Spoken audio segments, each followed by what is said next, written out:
Todo empezó con una llamada equivocada a las 3 de la madrugada. ¿Te has ido ya?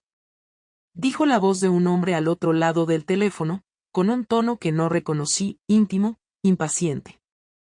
Yo estaba medio dormida, tumbada al lado de mi marido, Álvaro, que roncaba como cada noche. Miré la pantalla del móvil. Número oculto. ¿Perdón? Respondí en voz baja, confundida. Hubo un silencio breve, y luego colgó. Hasta ese momento, yo no había hecho nada. Ni mensajes, ni coqueteos, ni pensamientos prohibidos. Nada. Pero esa llamada encendió algo que ni siquiera sabía que tenía dentro, curiosidad. Y lo que empezó como una curiosidad, una especie de juego privado que no le conté a nadie, se convirtió en una bola de nieve bajando por la cuesta de nuestra rutina. En menos de un mes, la destrozó por completo. Me llamo Sofía. Y aunque ahora esté sola en este piso de alquiler en Lavapiés, con mi ropa todavía oliendo a su suavizante, no me arrepiento de lo que pasó. Pero tampoco lo volvería a hacer. Porque cuando Álvaro lo descubrió, bueno, eso no fue una pelea más. Fue el principio del fin. La noche en que Álvaro descubrió todo, yo estaba volviendo del trabajo. Había quedado con alguien, sí. Se llamaba Marcos. No era guapo ni joven ni especialmente interesante, pero me miraba como si le importara lo que decía. Supongo que eso fue lo que me atrapó. Durante semanas nos vimos escondidas, en horarios imposibles, a veces solo para hablar, a veces para más. Nada de hoteles, nada de lugares extraños. Todo en bares normales, terrazas discretas o en el coche. Siempre con la sensación de estar haciendo algo que no iba conmigo, pero que no podía dejar. Era como si necesitara ver hasta dónde podía llegar antes de destruirlo todo. Ese martes salí del trabajo y le mandé un mensaje a Marcos para decirle que no podía quedar. Estaba cansada, tenía la cabeza hecha un lío y no quería verle. Me sentía sucia. Había algo dentro de mí que me decía que tenía que parar, que aún estaba a tiempo. Así que compré una botella de vino en el supermercado y volví a casa temprano, decidida a pasar una noche tranquila con Álvaro, sin excusas, sin móvil, sin nada que me sacara de allí. Cuando entré en el piso, la luz del salón estaba apagada, pero él estaba sentado en el sofá, sin televisión, sin móvil, simplemente esperando. No me dijo hola. No se levantó. Solo me miró. ¿Has estado con él hoy? No tuve tiempo de reaccionar. No sabía qué había visto, ni qué sabía, ni cómo había llegado hasta ahí. Me quedé de pie, con la bolsa del supermercado aún colgando de mi mano, mirando su cara y buscando alguna pista. No la había. Estaba tranquilo. Demasiado tranquilo. ¿Qué estás diciendo? Intenté responder como si no entendiera nada, pero mi voz temblaba. Te vi el viernes. En la calle Cartagena. A las 7:30. Entraste en su coche. Estuve a punto de abrir la puerta y sacarte de ahí a gritos, pero me quedé quieto. No sé por qué. Supongo que quería ver hasta dónde llegabas. Me senté en el sillón frente a él. No había forma de escapar. Me dolía la cabeza. No sabía si negar, llorar, pedir perdón o simplemente quedarme en silencio y esperar a que explotara todo. Pero él no gritó. No se levantó. No rompió nada. Solo hablaba, con esa calma de quien ya lo ha perdido todo. ¿Por qué? Me preguntó entonces, sin tono de reproche, solo como quien quiere entender algo que se le escapa. No supe qué contestar. Porque si decía que era por aburrimiento, era cruel. Si decía que era por soledad, era falso. Si decía que era por deseo, era patético. No había una respuesta que lo justificara sin hundirme todavía más. Y sin embargo, tenía que decir algo. No lo sé. No fue planeado. Empezó sin querer y cuando quise parar ya era tarde. ¿Te acostaste con él? El aire se volvió denso. Sabía que esa era la pregunta que no se puede esquivar, pero también sabía que era la que más dolía. Aún así, mentir era inútil. Sí. Entonces fue cuando Álvaro se levantó. No para gritarme, ni para irse, ni para romper cosas. Se levantó, fue a la cocina, volvió con un vaso de agua y se sentó de nuevo. Y me miró con la misma cara que pone cuando el fontanero le da una factura inesperada. Frustración contenida. Asco. Llevamos 8 años casados, Sofía. 8 años en los que nunca te he sido infiel, ni una vez. He trabajado como un burro para que no te falte nada. Y cuando llego a casa lo único que quiero es estar contigo, y tú, hizo una pausa. Tú estás con un imbécil que te manda mensajes a las 3 de la madrugada. Ahí me di cuenta de que lo sabía todo. La llamada. Los mensajes. Las salidas. No sé cómo lo descubrió, pero lo sabía. Y yo ya no tenía defensa. ¿Qué vas a hacer? Pregunté en voz baja. Él se encogió de hombros, como si no tuviera ya nada que decir. Eso es lo jodido. No lo sé. Me gustaría mandarte al carajo ahora mismo, pero no soy así. Me gustaría echarte de casa, pero sé que lo harías con gusto, como si te estuviera haciendo un favor. Me gustaría que me doliera menos, pero no sé cómo apagar esto. Nos quedamos en silencio. Yo seguía sin llorar. No porque no quisiera, sino porque no me salía. Me sentía vacía, expuesta, atrapada. Como si ya no tuviera derecho ni a mis propias emociones. ¿Le quieres? Preguntó entonces.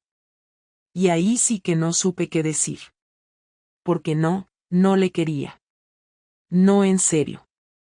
Pero durante semanas, me había sentido más escuchada por un desconocido que por mi propio marido. Era injusto, sí. Pero también era verdad. No, contesté.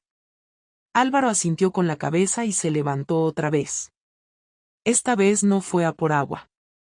Fue al dormitorio. Escuché cómo abría el armario, cómo sacaba la maleta, cómo empezaba a meter cosas sin decir una palabra. No me miró, no dijo adiós, no me pidió que me fuera. Simplemente se estaba yendo él. No pude moverme. No quise detenerle. Por dentro, sentía que eso era lo que merecía. Había cruzado una línea y lo peor de todo es que, al hacerlo, perdí a la única persona que de verdad me había querido bien. Cuando cerró la puerta, supe que esa noche dormía sola. Pero todavía no sabía lo que vendría después. Porque Álvaro no era de los que se vengan con palabras. Él sabía hacer daño de verdad, y lo peor aún no había empezado. Álvaro volvió a casa 3 días después. Yo pensaba que no iba a volver, que simplemente se había ido a dormir a casa de sus padres o de algún amigo, pero no.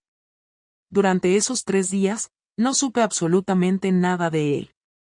No llamó, no escribió, no dejó rastro. Yo me levantaba, iba al trabajo, volvía, cocinaba, y el silencio en el piso era como un castigo. No dormía, no comía, no encendía la televisión. Solo esperaba. No sabía si para arreglarlo o para que me dijera que se acabó. Y entonces, una noche, entró por la puerta. No saludó. Llevaba una mochila en la espalda, sujeta con una sola mano. La tiró en el suelo, se quitó los zapatos, fue al baño, y salió 10 minutos después con el pelo húmedo y cara de no haber dormido bien en días. Se sentó en el sofá como si nada. Como si fuera otra noche cualquiera. Yo estaba en la cocina, sentada con un vaso de vino que no me había terminado. Me levanté despacio, fui al salón, y me senté frente a él sin saber si debía hablar o quedarme callada. ¿Te vas a quedar esta vez?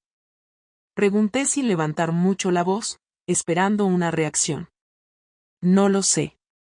Ese no lo sé fue peor que un grito. Álvaro nunca había sido ambiguo, nunca había titubeado, y ahora parecía que ni siquiera él sabía qué quería hacer conmigo. Me ardía el estómago de la tensión, de la culpa, del miedo, de todo junto. No quise hacerte daño. Pues lo hiciste. Lo sé. Entonces no digas que no quisiste. Porque cuando una persona sube a un coche ajeno para irse con alguien a escondidas, cuando borra mensajes, cuando organiza su agenda para verse con alguien sin que su pareja se entere, no puede decir que no quiso hacer daño. Eso no es un accidente. Estaba confundida. No me jodas, Sofía. Confundida es no saber si quieres pollo o pasta para cenar. Lo que hiciste fue decidir. Decidiste mentirme. Decidiste acostarte con otro. Decidiste quedarte callada cuando volvíamos a casa juntos y tú sabías perfectamente lo que habías hecho. Me eché hacia atrás, sentí que me hundía en el sofá. No porque quisiera convencerle de algo que no era, sino porque era verdad. Él tenía toda la razón. Cada cosa que hice fue una decisión consciente. Nadie me obligó. Nadie me empujó. Nadie me chantajeó. Lo hice porque quise. No te pido que lo justifiques. Solo quiero saber por qué. Y entonces me bloqueé. No porque no tuviera respuesta, sino porque tenía demasiadas. Había cosas de nosotros que estaban rotas desde antes, y otras que simplemente me daban igual. A veces me molestaba que me ignorara cuando hablaba de cosas del trabajo, que no me escuchara cuando le contaba algo que me ilusionaba, que diera por hecho que yo siempre estaba bien. Pero ninguna de esas cosas justificaba haber cruzado esa línea. No me sentía vista. Ni escuchada. Ni deseada. Me sentía sola. Yo también me he sentido así muchas veces, ¿y sabes lo que no hice? Irme con otra. No estoy comparando. Solo intento que entiendas lo que pasaba por mi cabeza. Lo entiendo perfectamente. Y eso es lo peor. Que puedo entenderlo todo, pero no por eso voy a perdonarlo. ¿No puedes ni siquiera pensar en que lo intentemos? ¿Intentar qué? ¿Volver a lo de antes? ¿Hacer como si nada hubiera pasado? ¿Dormir contigo sabiendo que estuviste con otro hace una semana? ¿Comer en esta mesa mientras me imagino su cara? ¿Tocar tu cuerpo y no pensar que ya lo tocó él? No fue así. Ah, no. ¿Cómo fue entonces? No fue algo profundo, ni importante. Fue un error, una cosa que se me fue de las manos. ¿Sabes qué es lo que más me jode de todo esto? Que sigues hablando como si hubiera sido algo que simplemente pasó. Como si no fueras responsable. Como si el otro fuera el que se metió en tu vida y tú no pudiste hacer nada. Y no. No fue así. Fuiste tú. Tú empezaste. Tú aceptaste. Tú seguiste. Tú mentiste. Y ahora vienes con que fue una cosa sin importancia. Ya te dije que no estoy intentando justificarlo. No estás intentando nada. Ni pedir perdón. Ni llorar. Ni pelear por lo nuestro. Solo estás sentada ahí, mirándome como si esperases que yo decida por ti. No sé qué decirte, Álvaro. Pues ese es el problema. Que no hay nada que decir. Lo hiciste. Yo lo sé. Tú lo sabes. Y ahora estamos aquí, con todo roto, porque tú no supiste parar. No dije nada más. Álvaro tampoco. Se levantó, agarró la mochila que aún estaba en el suelo, y se fue a la habitación de invitados. Cerró la puerta y no volvió a salir en toda la noche. Yo me quedé en el sofá, con el vaso de vino ya caliente, con la garganta cerrada y la mente apagada. Durante años le pedí que habláramos más, que expresara lo que sentía, que no se guardara todo dentro. Y esa noche, cuando lo hizo, me di cuenta de que prefería el silencio. Porque escucharlo dolía más de lo que jamás imaginé. Durante los días siguientes, Álvaro actuó como si no me conociera. Se despertaba temprano, salía sin decir nada, y regresaba por la noche sin dar explicaciones. No preguntaba si había cenado, no comentaba nada del trabajo, no me miraba. Era como si viviera con una versión de él que había decidido arrancarme de su vida sin tener que irse físicamente. Pero lo peor fue cuando noté que ya no usaba su anillo. No lo dejó sobre la mesilla, no lo puso en una caja, simplemente desapareció. Yo seguía llevándolo. Tal vez por inercia, o por culpa, o por ese estúpido deseo de que todo volviera a la normalidad. Aunque sabía que ya no había vuelta atrás. Un viernes por la tarde, recibí una llamada del banco. Preguntaban por unos movimientos inusuales en una cuenta que compartíamos. Pensé que se trataba de algún error, así que accedí al portal online y me encontré con algo que no esperaba. Todas las cuentas conjuntas estaban vacías. Cada euro había sido transferido a una cuenta nueva a su nombre.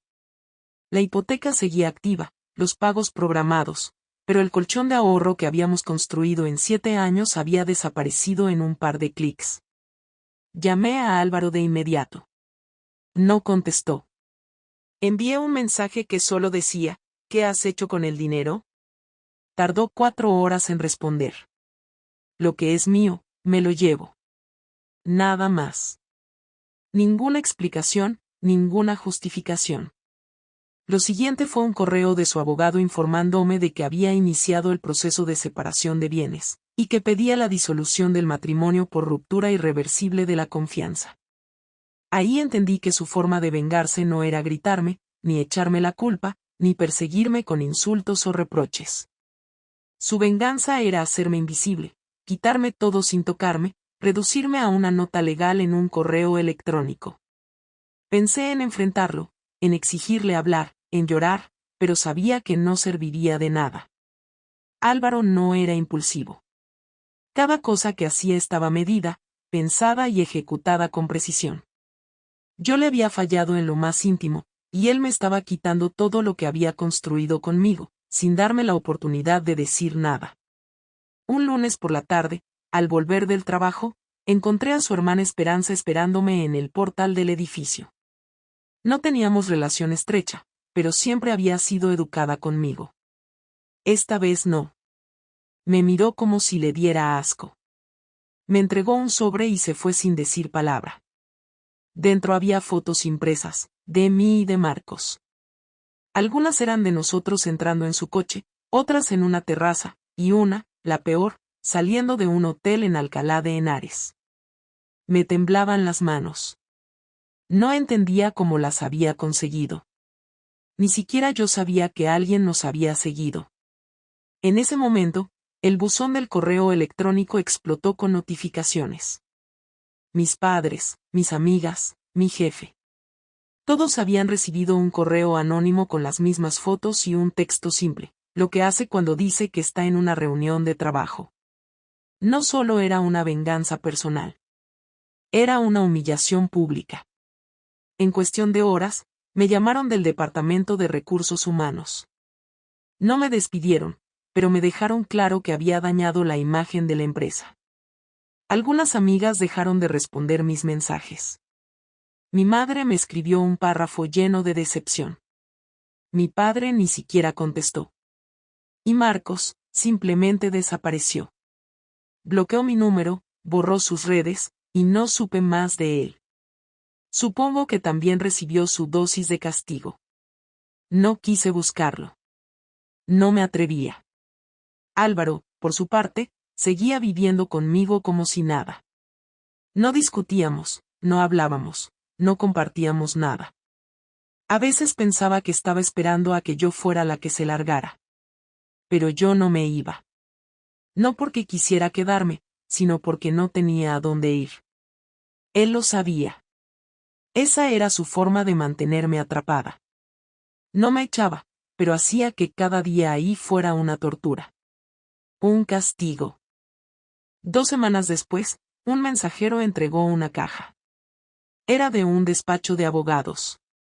Dentro había los documentos finales del proceso de separación, ya firmados por Álvaro.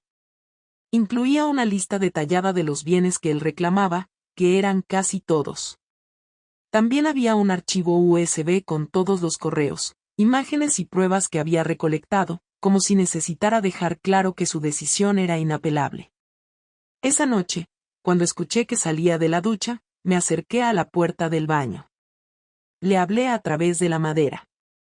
No hacía falta arrastrarme así. Tardó unos segundos en responder. No era para ti. Era para mí. Me quedé allí, sin saber si entrar, si llorar, si gritar. ¿Te sientes mejor ahora? Pregunté. No, respondió. Pero al menos ya no tengo que fingir que no sé quién eres. Y entonces supe que no quedaba nada. Ni respeto, ni rencor, ni tristeza. Solo vacío. Pasaron 5 días después de aquella caja. 5 días en los que no nos cruzamos ni una sola palabra, aunque dormíamos bajo el mismo techo y compartíamos baño, pasillo y cocina. Él se levantaba antes que yo, se duchaba, se vestía, se preparaba el café, y se iba sin cerrar fuerte la puerta, como hacía antes, como si no le interesara si yo lo escuchaba o no. Yo pasaba las mañanas sin pensar, con la cabeza flotando entre el trabajo, los mensajes sin responder y las miradas de la gente que sabía, que había visto, que se imaginaba. No podía concentrarme. No podía comer. No podía llorar. Tampoco podía hablar con nadie. Intenté llamar a mi madre, pero me colgó antes de que terminara de decir hola. Intenté escribirle un mensaje a Clara, mi mejor amiga, y lo borré antes de enviarlo. Sabía que todos sabían. Sabía que no había explicación que sirviera. Y lo peor es que, en el fondo, lo entendía. La noche en que hablamos, no fue planeado. No hubo un momento dramático ni una escena ruidosa. Simplemente se sentó frente a mí en la cocina, donde yo cenaba sola con un plato que no había tocado. Llevaba puesta una camiseta vieja, una de esas que yo le había comprado en una tienda del centro hacía años, y se sentó sin decir nada, como si fuera una noche cualquiera. Me miró a los ojos por primera vez en mucho tiempo, y no había rabia. Tampoco pena. Había algo más extraño, indiferencia. Ya está todo firmado. En una semana será oficial. Ya lo vi, respondí sin levantar la vista. No quiero pelear. Solo quiero que tengamos una conversación clara. Una última. Después de eso, tú decides si te quedas en el piso hasta que encuentres algo o si prefieres irte ya. No voy a ponerte trabas. Asentí. No sabía por dónde empezar. Todo parecía ridículo. Hablar de lo que pasó, cuando ya estaba todo roto, me parecía más un trámite que una necesidad. Pero necesitaba hablar. Por mí. Por algo que todavía no sabía cómo nombrar. No fue amor, dije, intentando ordenar las palabras antes de soltarlas. No lo hice porque quisiera otra vida ni porque quisiera dejarte. Fue egoísmo. Y cobardía. Y una mezcla de aburrimiento y rabia que no supe manejar. Él escuchó sin interrumpirme. Ni una mueca, ni un gesto. Yo sabía que algo no estaba bien entre nosotros, pero pensé que era pasajero. Creí que era una etapa, como las que pasan todas las parejas. Que se podía arreglar con tiempo, con paciencia. Pero cuando empecé a sentirme desconectada, en vez de hablar contigo, me cerré. Y luego conocí a alguien que me hizo sentir especial, y no supe poner límites. Porque me gustaba. No él, sino lo que provocaba en mí. Me sentía viva, y eso me daba asco al mismo tiempo. Me daba asco porque sabía que era falso. Que estaba destruyendo lo único real que tenía. Tú. Álvaro siguió sin moverse. Solo respiraba, sin desviar la mirada. No espero que me perdones. Ni que entiendas todo. Solo quiero que sepas que no fue culpa tuya. Tú no hiciste nada mal. Fui yo. Fui yo la que buscó fuera lo que no tenía dentro. Y eso no se arregla con excusas. ¿Te arrepientes? No esperaba esa pregunta. Me costó responder. Sí. Pero no de lo que hice. Me arrepiento de haberlo hecho sin pensar en ti.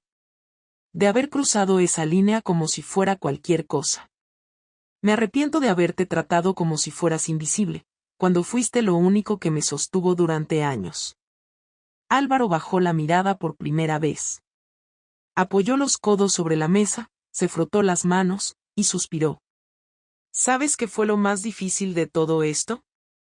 Me dijo entonces, mirándome de nuevo. Que después de enterarme, todavía te quería. Que me fui de casa no porque te odiara, sino porque no podía seguir mirándote sin imaginar lo que habías hecho. Me dolía el cuerpo de pensarlo. No dormía. No comía. Me preguntaba qué parte de ti era real, cuál era la que compartiste conmigo y cuál la que diste a él. Y cuando me di cuenta de que nunca iba a tener esa respuesta, supe que tenía que sacarte de mi vida. Lo entiendo. No, no lo entiendes. Porque para ti fue un error, un momento. Para mí fue un corte limpio. Una ruptura total de algo que no se puede volver a construir. No se puede. Aunque quisiera, no podría. Porque el daño no está solo en lo que hiciste, sino en que no me diste la opción de saberlo antes. De decidir por mí si quería seguir contigo o no. Me quitaste la elección. Me dejaste vivir una mentira. Me quedé en silencio. Sentí una presión en el pecho que no sabía si era tristeza, culpa o agotamiento. Probablemente todo junto. Álvaro se levantó, recogió su taza vacía y la dejó en el fregadero. Me miró una última vez, esta vez sin odio. No te deseo mal, Sofía. De verdad. Solo quiero que sepas que, a pesar de todo, te quise bien. Y que ojalá aprendas algo de esto. Porque si no lo haces, lo vas a repetir. Y la próxima vez no te va a quedar nadie con quien hablar. Asentí sin poder hablar. Quise abrazarlo. Quise decirle que también lo quise. Pero no lo hice. Me quedé ahí, sentada, con el plato frío delante, sintiendo como su silencio pesaba más que cualquier grito. Me fui del piso 4 días después de aquella conversación. No porque él me lo pidiera, sino porque entendí que quedarme allí era alargar algo que ya estaba muerto. Llamé a una antigua compañera de trabajo que se había mudado recientemente con su pareja y me ofreció su antiguo estudio en Vallecas, uno de esos pisos interiores que apenas ven la luz, pero que al menos era barato y estaba disponible de inmediato. Hice las maletas en silencio, sin ceremonias, sin notas de despedida, sin promesas de volver a hablar. Álvaro no estaba en casa cuando me fui. Dejé las llaves sobre la mesa del recibidor y salí sin mirar atrás. Sentí una punzada en el estómago mientras cerraba la puerta, no por el lugar, sino por lo que se quedaba dentro.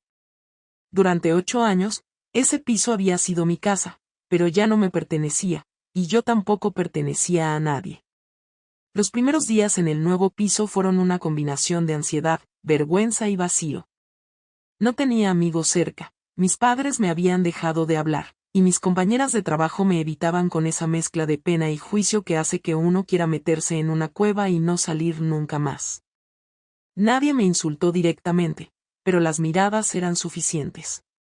Todo lo que antes me parecía normal, ir al supermercado, pedir un café, contestar un correo, ahora se sentía forzado, como si estuviera actuando una versión de mí misma que ya no existía.